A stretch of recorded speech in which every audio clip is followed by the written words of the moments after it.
My theme was work smarter, not harder. Okay? Let me just tell you why I chose that theme. Remember I said that the six of us who were the initial catalysts, we were like the workhorses of KEL. So much so that when 6 people left, 6 out of 94 people left, they used the word that we split the chapter. Okay? And I politely reminded them that I was a math major, and when you do 94 minus 6, you get like 88. And if you do the math, do the division, it comes out to be 0.01, okay? 0.07, I'm sorry, 0.07. And I also reminded them that in order to be a split, it's got to be at least 50-50, 50%. So 50% of that chapter did not walk out, only 0.07. So I said, you know, I can understand how you feel that you're losing your workhorses, but please, let's not talk about splitting a chapter. Let's keep the record straight. If I have to recount the numbers for you again, I'd be happy to do so.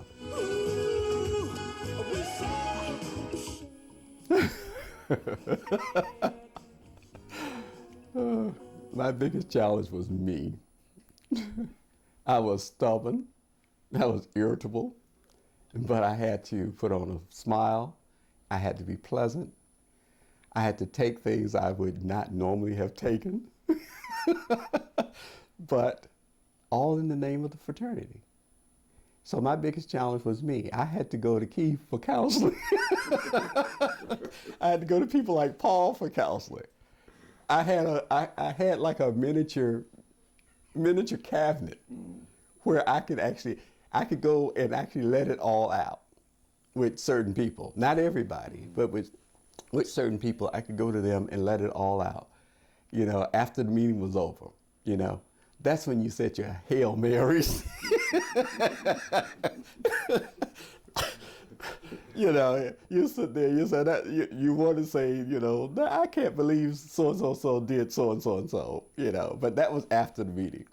But yeah, it was decompressing with a few people.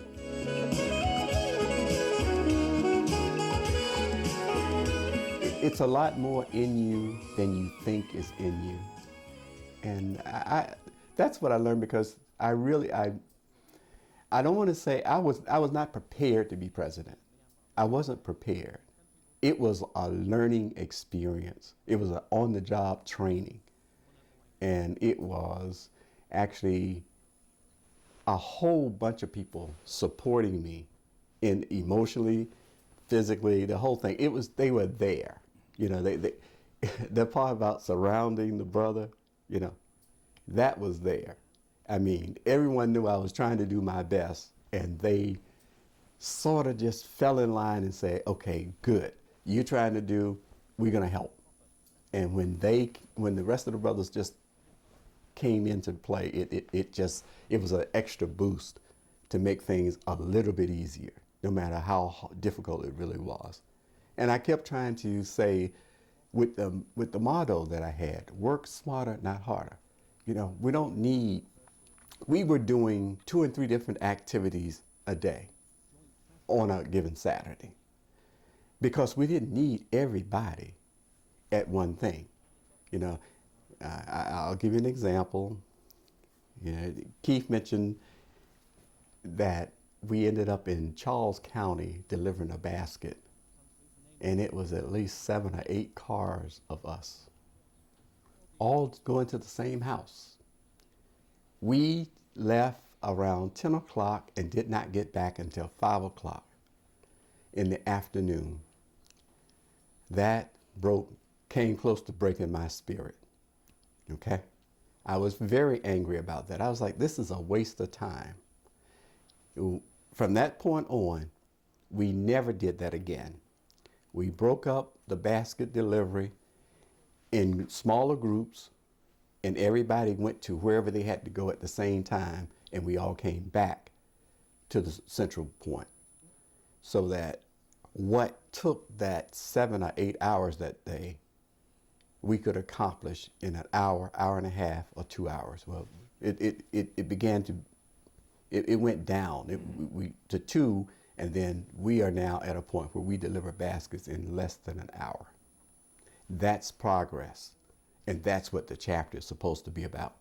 All the nuts and bolts that I went through, it should make the world a little bit easier for the president that comes after me and after them and after them and after them.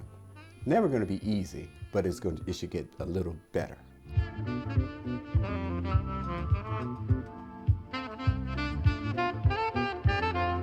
PUL is first of all in our community. I believe that every brother within PUL believes that we should be doing things that are going to be inspirational, motivational, and touching, life-changing if necessary.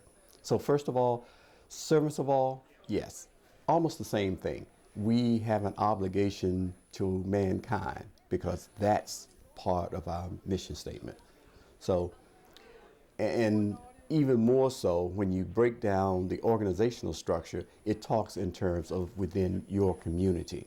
So we don't really have to touch Africa, Sudan, Darfur. We don't have to go all the way out there. Prince George's County has a lot within itself that we can touch, and we don't have to go far to do it. We're a non-paid organization, but we have philanthropic means and intent. So why not reach somebody next door? My greatest fear has always been that one day I'll get old and that same little kid that I hit one day or whatever, or I said something to him and he didn't like, he's going to be that grown adult that kicked my cane from under me. And I want to say I'm sorry for that. But you know, that still may be that same kid who may not remember, you will not remember him because he's grown out of face or grown into his manhood face. But he'll remember, there's one of those alphas that did something for me that changed my life. And thank God for him, because I'm no longer what I started out to be or what I could have been. I'm a better person. And that's the beginning of changing the world. You start with one. You don't have to you don't have to reach out and try to do it in mass, but you start with one. So, and the last part, first of all, servants of all, we shall transcend all. Indeed, if you start with one, change begins with one.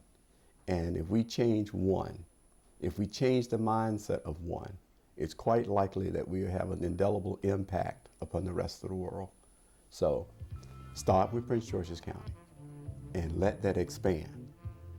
Treat the rest of our brother chapters the way they need to be treated. Help them, share with them, and they too can become great. We're all alpha men, and if we have the same mission, purpose, and statements. So as long as we're doing what we're supposed to be doing and helping each other, and then help those who are less fortunate, we're going to change the entire world. And I think that's what we need to do.